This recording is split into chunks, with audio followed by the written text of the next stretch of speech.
ఈ నెల 7న శ్రీ జగన్నాథ రథయాత్ర 2024 ఉత్సవం నిర్వహిస్తున్నట్టు తెలిపారు కూకట్పల్లి ఇస్కాన్ శాఖ అధ్యక్షులు మహేష్ దాస. International society for Krishna consciousness ISKCON Kukatpally శాఖ ఆధ్వర్యంలో రథయాత్ర నిర్వహిస్తున్నట్టు తెలిపారు. ఆదివారం మధ్యాహ్నం 2:30 నిజాంపేట శ్రీ మైసమ్మ ఆలయం నుంచి కూకట్పల్లి హుడా ట్రక్ పార్కింగ్ వరకు రథయాత్ర ఉంటుందని చెప్పారు. రథయాత్రలో పాల్గొనేందుకు వేలాది మంది భక్తులు తరలివస్తారని తెలిపారు. అమెరికా, దక్షిణాఫ్రికా, రష్యా, ఉక్రెయిన్ నుంచి 12 మంది బృందాలు వస్తారని తెలిపారు మహేష్ దాస.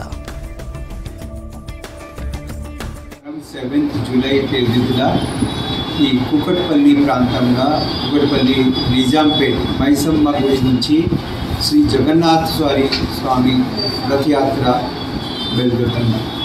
సో ప్రతి ఒక్కరికి నేను విన్నపం పెడతాము, ప్రతి ఒక్కరు వచ్చి పాల్గొనండి, జగన్నాథ స్వామిని లాగండి, జగన్నాథ స్వామిని దర్శనం తీసుకోండి. చీఫ్ గెస్ట్గా గడ్డం ప్రసాద్ గారు, అసెంబ్లీ స్పీకర్ తెలంగాణ, ఆయన కూడా పాల్గొంటున్నారు. సో మీరందరూ కూడా అందరితో ఒకటే విజ్ఞప్తి ఏంటంటే అందరూ కూడా పాల్గొవాలా. ఇది చాలా పెద్ద ఒక festival, 70,000 to 1 lakh people will participate. So అందరూ కూడా పార్టిసిపేట్ చేస్తే అందరికీ ఆశీర్వాదం లభిస్తుంది. సో మన జనరేషన్లో ఇది చాలా తగ్గిపోయింది, పెద్దవాళ్ళే ఎక్కువగా దేవుడిని నమ్మడం జరుగుతుంది.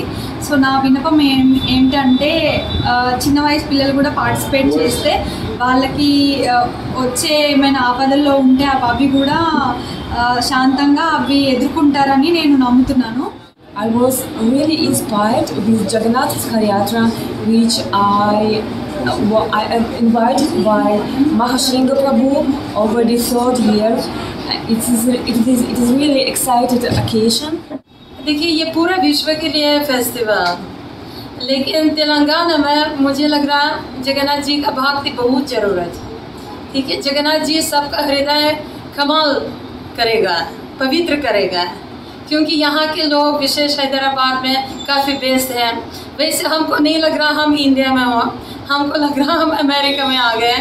ठीक है, आपका जगह खूब सुंदर है और लोग इतना अपने काम पे व्यस्त हों, अपने कार्य में व्यस्त, अपने बिजनेस में व्यस्त, जो इस चीज़ के लिए लोग विचार भी नहीं कर पा रहे हैं.